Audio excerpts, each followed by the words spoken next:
What should our attitude be toward the LGBTQ plus community, especially if there is a seeking one? Okay, now all I can do is share my view with you. It's all I can do.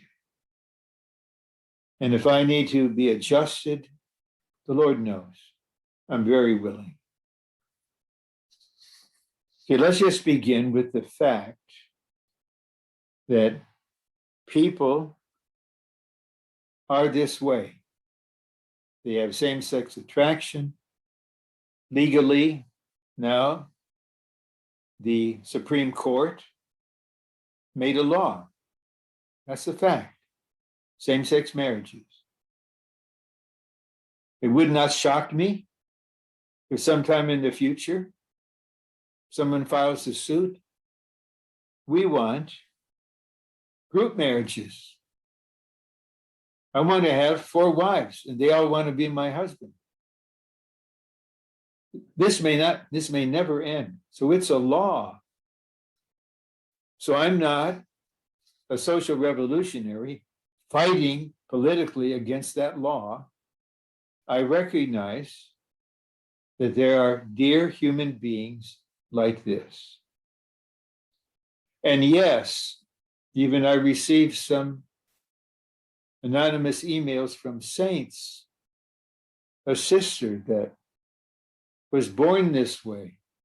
She tried and tried to be a woman, even got married. So this situation exists. These people need to be loved and cared for. But 2 things. What those who are active in this community, not all of them are active, some are very aggressive. They are behind what is dominating public schools in California. There's no male or female.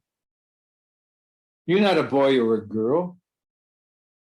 On my birth certificate, I'm called a boy. No more in California. We don't know if that's a boy or a girl. And you can go back and forth, whatever you want to do.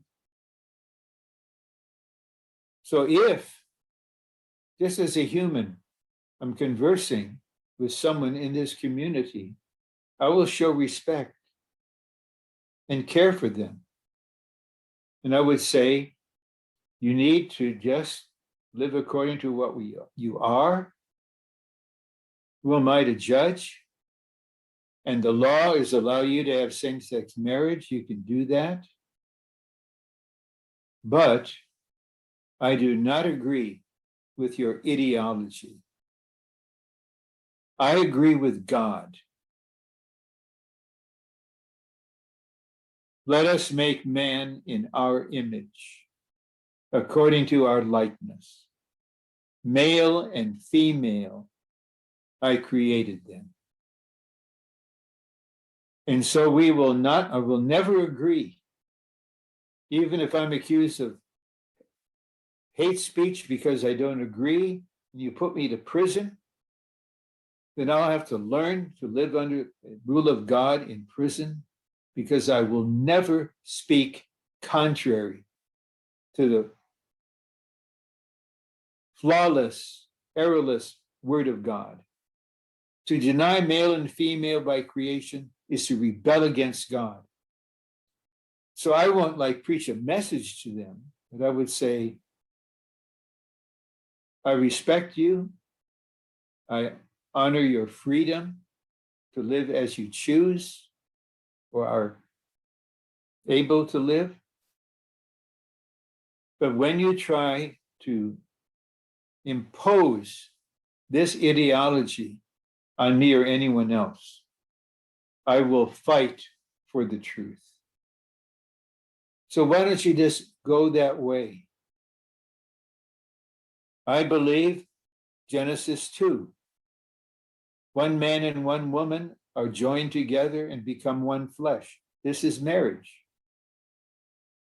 I'll never believe in same-sex marriage according to God. But I'm not going to attack you. I'm not going to judge you. This is the law. This is what our country is now. It's the law.